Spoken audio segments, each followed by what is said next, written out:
What's up, y'all? It's your girl Sakina, and I'm back with another review. This is my review for Summer House Martha's Vineyard. This is season 2, episode 4. Look, I know y'all was looking for this review, and it's definitely delayed. Y'all, I don't know what it is. It's just I have not been sleeping well at night. I've really been just having really bad sleep lately, and it's really affecting the way that I go about my day-to-day. Yesterday with work was very hectic. I had training on top of exhaustion. It just felt like a long work day, and after I got off, I wanted nothing more than just to eat tacos and to chill, and that's exactly what I did. Shout out to my mama for bringing us food home because I did not want to cook. So yes, that's what happened yesterday. Shout out to Italia. Hey girl, I'm here. I told you that it was going to be out on Wednesday, and I'm keeping my word. Now this video is probably going to be sliced up because I'm on lunch now, and then I have a meeting that I need to attend. So I probably won't get back to the second half of this review until like about 2 o'clock. But whatever. Anyway, y'all need to know all of that. It's just, it's busy behind the scenes, and I'm tired on top of that. So that's just what it is. Anyway, let's go ahead and get into this review because it picks up where it left off last week with Summer and Jordan arguing in the car. And Summer storms into the house and she's crying. She's asking Jasmine if she can sleep in her room that night because remember, Jordan and Summer, they share a room. They share a bed. So yeah, she wants to sleep with Jasmine. Jasmine's like, yeah. So they go into the room and Summer is going off, okay? She is crying. She is upset because Jordan has a very defensive tone. She's disrespectful. And Jordan gets a pass for it. But when Summer does it, it's an issue. Now, I totally understand where Summer is coming from because I, too, spoke about how crazy Jordan talks to people and it's okay. And how everybody just deems it as, oh, that's just Jordan. No. And the thing is, I have this issue, too, in my friend group, where I do have a delivery and tone issue and I can't, have a defensive attitude at times. But I always tell my friends, this is something that I'm actively trying to change. So don't just, oh, that's just Sakina me, because they've literally said that to me before. And it's like, don't do that. Hold me accountable. Let me know when you feel disrespected so I can make those adjustments because I don't like when I do it. So I don't want it to be a habit and I don't want it to be a part of my personality. So yeah, and I just don't always want to be in conflict with people. And that's what it does. It just brings defensiveness to the other person. Next thing you know, y'all arguing and it's not really necessary. So yeah, Summer has every right to feel the way that she feels. She said, listen, just a few hours ago, I was consoling her in the bathroom and she want to come at me like this. She's not having it. Meanwhile, you got Shanice and Nick downstairs eating chips and dip with no cares in the world. Look, everybody is in a drunken state, okay? They have emotions running wild. The hunger is just at an all-time high. Listen, everybody is just in their feelings about something. So Amir is in the room and he's trying to calm Summer down. And then you got Noel, another person who is just drunk in her feels, crying in her room by herself because she's so embarrassed that she got rejected by Alex and that she put herself out there and he wants nothing to do with it. Baby, she's like, oh my gosh, I'm just so embarrassed. Let me call my mom. If that ain't me. I think a lot of us, the ones who still have our mothers here, and are close to our moms, call her for any and everything. I'm literally like that. Any little inconvenience in my life, I'm calling my mom. I'm pissed off, I'm gonna call my mom. I'm irritated, I'm calling my mom. So we here with it, Noel. Call your mama, girl, and get that advice. Let her calm you down. Meanwhile, you got Amir calming Summer down, trying to get her to breathe. So Nick and Shanice finally make the decision to move on up into the room to see what the hell is going on with Summer. They hearing her out, and Shanice farts out of nowhere. I said, oh my gosh. She farts out of nowhere because she chowing on them sour cream and cheddar chips, and it breaks the ice. Everybody's laughing, and so Summer is in a better mood at this point, but it's still beef between her and Jordan. Shanice goes and asks Jordan if she's okay because she heard that she was crying earlier, and Jordan feels like the situation that she had with Summer earlier in the day about her alopecia was being used against her. So then she starts crying and she's talking to Shanice and I think Preston, maybe even Nick. She was talking to them and she feels like Summer weaponized that situation against her, and that's not the case. The thing is, what Summer was saying, she never said that you were crying about your alopecia. So that's one thing where you know, took that and assumed that's what she said. She never said exactly why you were crying.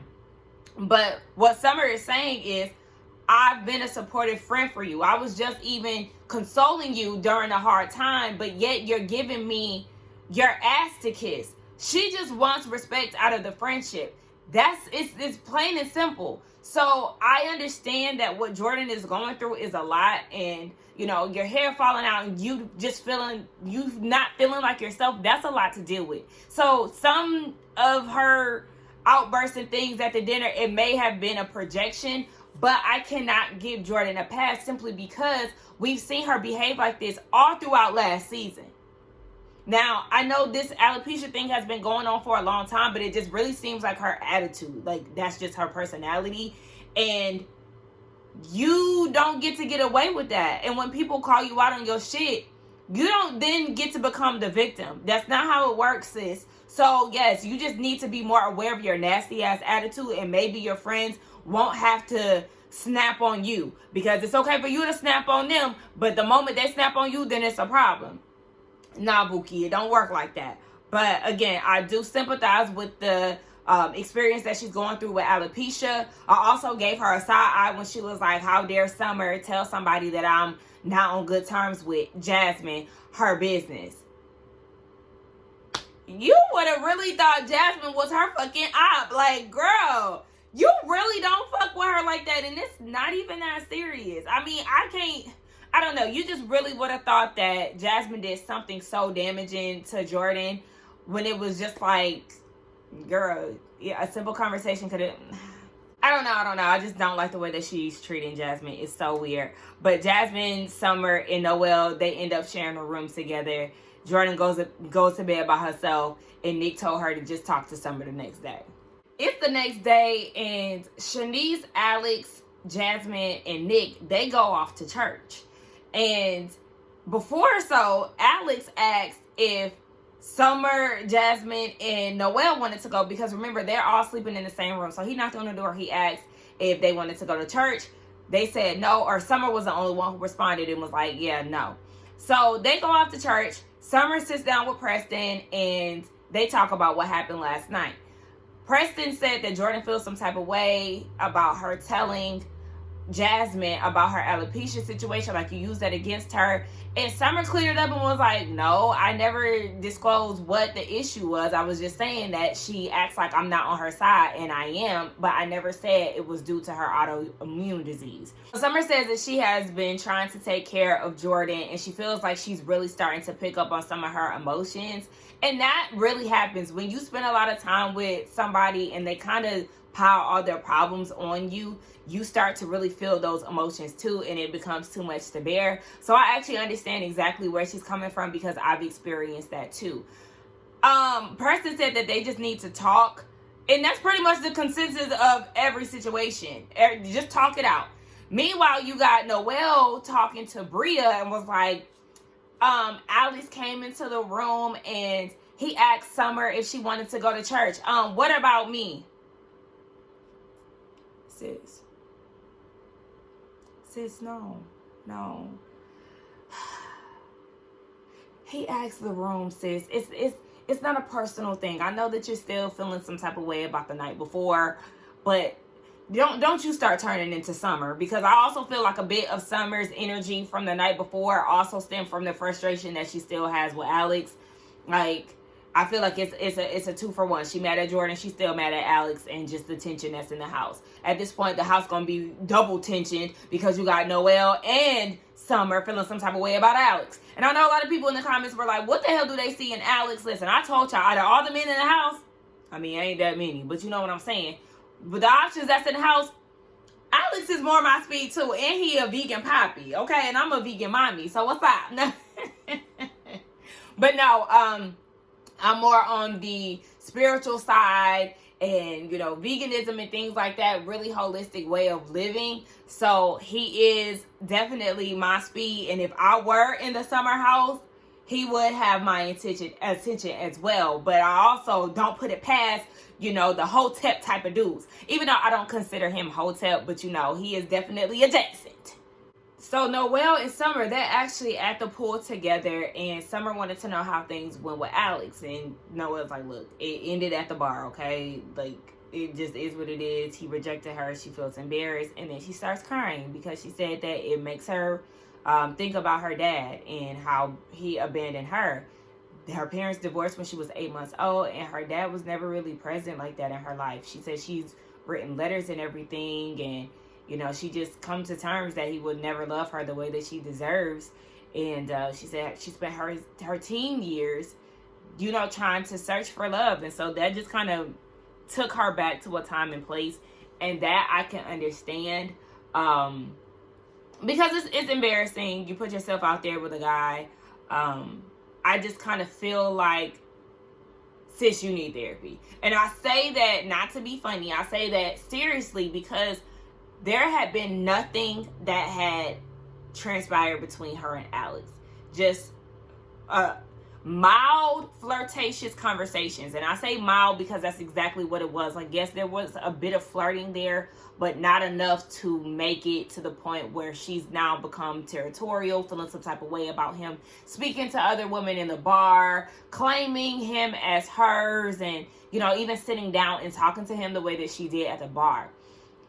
For you to really claim stakes on him like that, and y'all hadn't even did anything as such as a kiss, as much as a kiss, it's like, yeah, you know, it clearly is like some daddy issues there.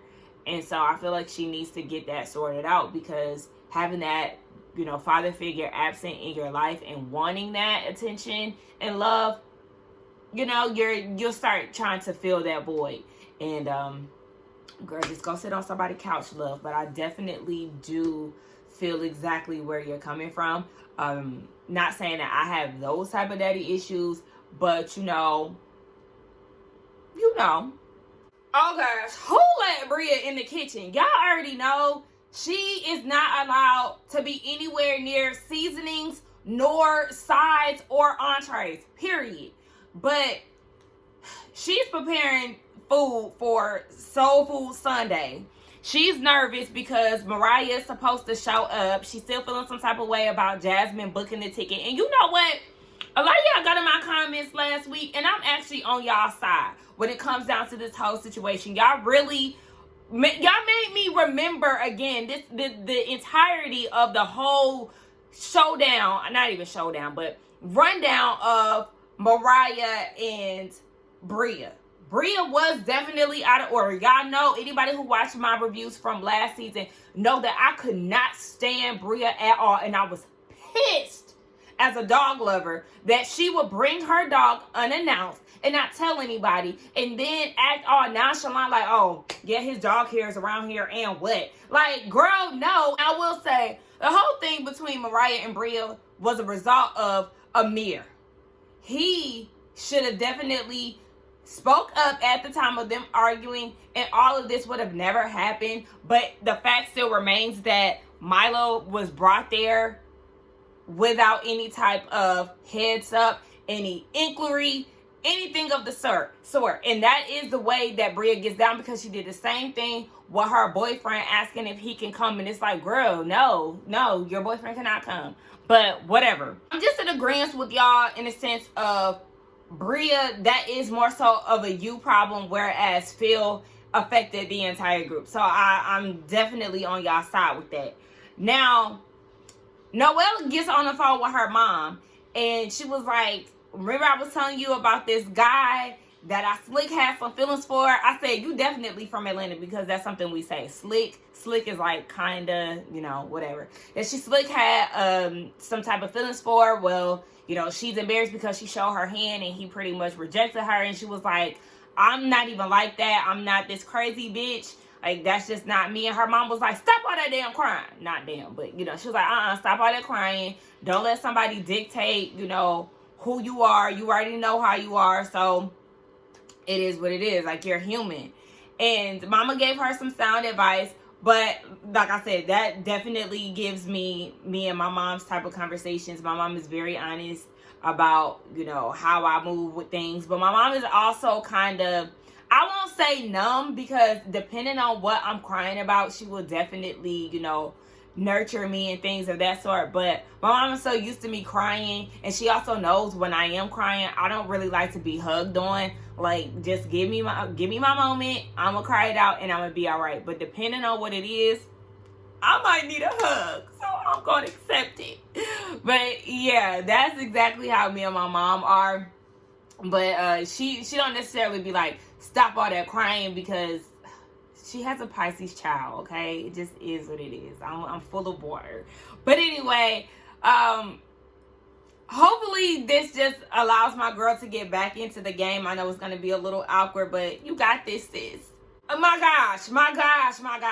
So they go to the beach. Everybody is having a good time. They play some games. You know, nothing there. Excuse me, y'all, because Alex reminded me that I literally had some kombucha right here. When they was on the beach, he was like, I got my kombucha. And I was like, oh shit, I got some right here. Totally forgot that I was supposed to be drinking on that. So, like, now I'm super... Yeah, I know kombucha got a lot of bubbles and stuff in it. But, yeah, so they get back to the house. They're preparing for dinner. Summer and Jordan, they have a conversation. Summer said that she has a lot going on in the background with her trying to figure out who her dad is, as well as keeping it together for her nana, who is about to go and have surgery. So Jordan says that she feels like with what Summer told everybody, even though she didn't say everything in entirety, but letting them know that she was crying, basically, she feels like that was a violation to her. Jordan, you are too much. It's on commercial break right now, but I already know you're about to piss me off even more than you already have just with that one line. And see, Jordan's the problem, because Summer gives her the backstory. Like, I never told them about the alopecia situation. I was just saying that, you know, I was there for you. You was crying, and, you know, your tone, you have a very belittling tone when you talk to people. And Jordan feels like, well, I just feel like you should have never discussed that private moment. If we're friends, that should have never been discussed. What, that you were crying? People cry. You was just crying in front of them last season when you said that they keep sexualizing you. So it's not like your tears are a necessary secret, girl. Okay, but whatever. There was no details being said, so I don't even understand what we're even talking about at this point, Jordan. Jordan just wants to be right. She wants people to kiss the ring. She wants people to bow down to her. And that's what Summer did. Summer apologized and said that she does have an issue with, you know, certain privacy situations, i.e. her blurting out that Alex was inside of her. But she said that's something that she's going to work on, and she apologized. And it's crickets on Jordan's side. Meanwhile, Summer is telling her, you have a belittling tone and you be talking to me crazy. She never once apologized or anything. When Summer is telling her about herself, she's like, Summer, mental note. It's all about her. And it's fuck your feelings. But you gotta be very mindful of hers. Girl, chop that relationship, because trust me, you're gonna be the one that's gonna be exhausted in the end.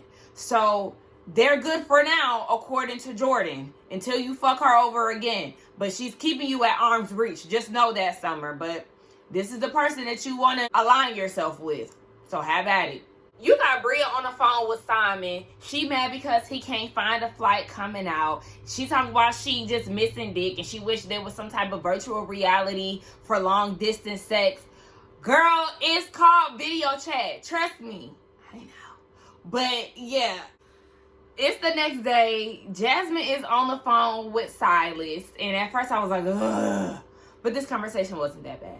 She's basically ready to tell everybody that she is with child. And I mean, I'm glad she said it, because me and my friend was on the phone the other day and she was trying to argue me down. I don't know if she's pregnant. Y'all, she just had the baby in like February. Duh, she was pregnant. She's not drinking. She is pregnant. Like, y'all do the math. And even some of the reviewers, shout out to y'all, some of them was like, she might be pregnant. Duh. It was just obvious. And I don't understand why people were like speculating. She was obviously waiting until she got into her second trimester, and she's getting ready to be at that point in a few days. So she's ready to tell the group. Speaking of pregnancies, Jordan is telling the girls about this dream that she had, and she didn't know that she was pregnant and all of this. And it just made me think about this dream that I had the other day. I had a dream that I had a baby. I couldn't remember having the baby, but the baby was also up for adoption. Like, he was adopted, but I don't remember having him. But then I was also on a journey of trying to find my baby through, like, you know, the adoption agencies and stuff. It was so crazy, and it was just a lot to take in. I was like, what the fuck? Like, you know how my dreams are very vivid, and I feel a lot of emotions when I'm having them. It was just a whirlwind. And we're back. It's been like 2.5 hours since I put a pause to this video, but y'all don't know that. So anyway, Jordan, yet again, just so they're out to dinner. Alex notices her silence, and so he's like, hey, what's going on? Like, I just want to check in with you. I've noticed you've been pretty quiet. And what annoyed me a lot was everybody continuously asking him the same question. Oh, so what is it exactly? What is it? What do you mean? He's saying that she's been quiet. He really hasn't felt her presence because she hasn't been saying anything. She's quiet. I don't know how many times he has to say it, but he said it already. And so Jordan was saying that she's dealt with a lot in life. A lot for a 30-year-old to take in, your average 30-year-old to take in. She lost her mom at an early age at 17. Her mom was the only child, so she inherited her grandparents. She stresses about the time that she has with her dad because he's sick, and she doesn't know if she'll be able to do, you know, a lot of things with him. So she stresses out about that. She's also dealing with the loss of losing her hair, and, you know, as a Black woman, that's a big deal for us. There's a lot of things that she's going through. She's single. She's just very out of it right now and not really sure who she is. And she feels like because of all the things that she had on her plate, she feels like that kind of hindered her DJing career. She would have liked to pursue it a lot earlier than she did. And so here I am, you know, like, yeah, I appreciate that. Yeah, you know, the tears, everything, that was a real moment. I understand that. So I'm getting it. And then Alex was like, in this one table setting, I feel like I've learned a lot from you. And he wasn't saying it to come off rude or anything like that, but he was just saying, like, you know, from last year to this year, he appreciated her opening up in this moment because he's learned a lot about her. Jordan goes and says, that's not true. And basically the reason why she was not open to Alex was because he had her friend Shanice effed up. If I'm keeping it gangsta. Girl, what? He's trying to bond with you, and here you go with the bullshit. So Jordan is trying to go back and forth with him and was like, you called me toxic the first time you met me. You Googled Shanice. And Alex really ain't trying to pay her any type of attention or, you know, feed into it because it's like, girl, no, get the fuck out of here. Here you go, trying to act like the victim yet again. And then you got Shanice chiming in talking about, Alex, you traumatized me when you Googled me. You made it resurface, and now every guy I date, they ask me about this whole stalking case that I have with my ex. So now it's Alex's fault. And don't get me wrong, I understand that this is a national TV show, right? But it's like, if somebody would have Googled you without Alex saying that, that still would have came up because your name is attached to it, whether he brought it up or not, Shanice. Like, girl, okay, but Alex is responsible for your trauma. And she said that it was an ongoing case and it was a situation that haunted her. It did end up getting dismissed, but because he lost, the ex is now trying to sue her for $20,000. What the hell? So, you know, she's crying about it, and I'm just like, Shanice, girl, girl. And then she said something about how her ex leaked her nudes. But you still going around sending dudes. And I'm with y'all too when y'all saying that she's sending nudes to men who got money, but she crying that she ain't got none. So, girl, what the hell are you doing? You playing the game all wrong. But yeah, girl, why are you sending nudes so freely now? When they can easily be leaked if you make one of these high profile men mad. Girl, Shanice, please. You two need to go to therapy. Jordan needs to go to therapy. Shanice needs to go to therapy. The only one that I got a little soft spot for right now was Noel. She need therapy too. But listen, y'all about to get on my damn nerves. Alex then threw Nick under the bus and was like, Nick was the one who brought it to me. Nick said none of them really wanted to talk about it. It was Jasmine who actually wanted to bring it to the table. And yes, that was another point of where Jasmine was just being annoying, bringing up stuff when people didn't ask them not to, making people have conversations when the time wasn't it. Ugh. Listen, they end up resolving the issue. Alex asked Shanice for a hug and they hugged it out. Like, come on. You got a problem after problem after problem after Alex, Jordan, and Shanice resolved their issue, or at least Shanice and Alex resolved their issue because Jordan stayed mad about something. You got the second runner-up who always mad about something, Bria. Bria talking about she really kind of been lying this whole time about how she feel about Mariah coming into the house. She don't want her there. She said that Mariah disturbs her peace and all this other shit. Girl, shut the fuck up. Get over it. Get over it. And I'm so glad that Jasmine brought up the Summer altercation. Summer pushed you to the ground. And y'all was about to get to tussling. But you seem to have no issue with having Summer around. But all of a sudden, you're the biggest victim when Mariah's name gets brought up. When it comes down to Mariah, Bria is a big tit for tatter. Phil offended everybody. The house voted him out. So then you was like, oh, well, if he has to go, then Mariah needs to go. So then she had to go. Now it's here again, season 2. Everybody does not want Phil at the house. And now all of a sudden, because you didn't get your way, you now want Mariah out of the house, even though majority rules. And you and Mariah just had a little argument where she put your doll's clothes on your chest. But Jordan is the one who, in fact, overhyped the situation, and that's the reason why y'all at odds. And Amir is the one who started all the shit, and that's why y'all at odds. Like, girl, shut the fuck up. You're not traumatized. You do too much. You're entitled, and you're really starting to bring back those feelings that I had for you last season, because I was rooting for you, for real. She was showing signs of, growth and not letting things get to her and all of that. But girl, every time you bring up this Mariah situation, it's really starting to bring the mood down for me, and you're irritating. So at this point, Jasmine is feeling some type of way because she's like, girl, Summer want to know how she feels, and she was like, it's a day-to-day situation. Like, her feelings are very temporary because she just rolling with the punches, just going with the flow. It can change 1 minute to the next. And so she just feels like she came into the house with a lot of uncertainty on her status with everybody in the house, with the exception of Alex and Bria. Those were the only 2 people that she was on good terms with. And she was like, she's going through a lot right now. She just needs support and fun. And she's bawling.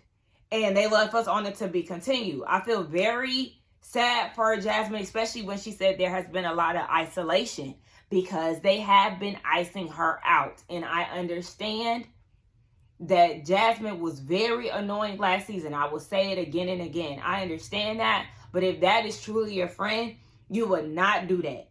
A lot of those people are together because she brought y'all together. And y'all gonna sit there and ice her out like that? That's crazy to me. It don't necessarily mean she got to be invited everywhere. But damn, y'all just cutting off communication and everything. Like, goddamn. So, yes, they left us on a cliffhanger. I can't wait to see what's going to happen next week. But I'm definitely Team Jasmine on this. And everybody is starting to piss me off when it comes down to her. I'm Team Alex when it comes down to him versus Jordan versus Shanice. No, please miss us with the bullshit. And Bria, go on head home. Go be with Simon in Germany. Go somewhere else because you really starting to irritate me, and it look like you really starting to irritate Preston too. But let's get down in the comments and talk, y'all. Let me know what y'all thought. Oh yeah, I'm also team Summer when it comes down to her versus Jordan.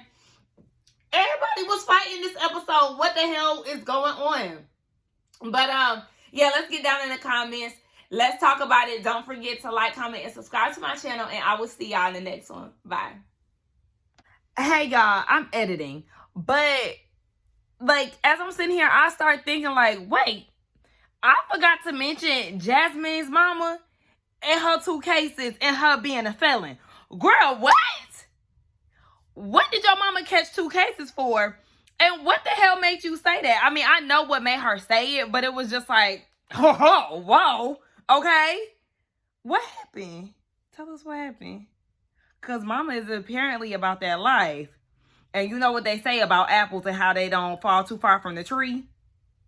Let me find out. Let me find out you willing to catch a case too.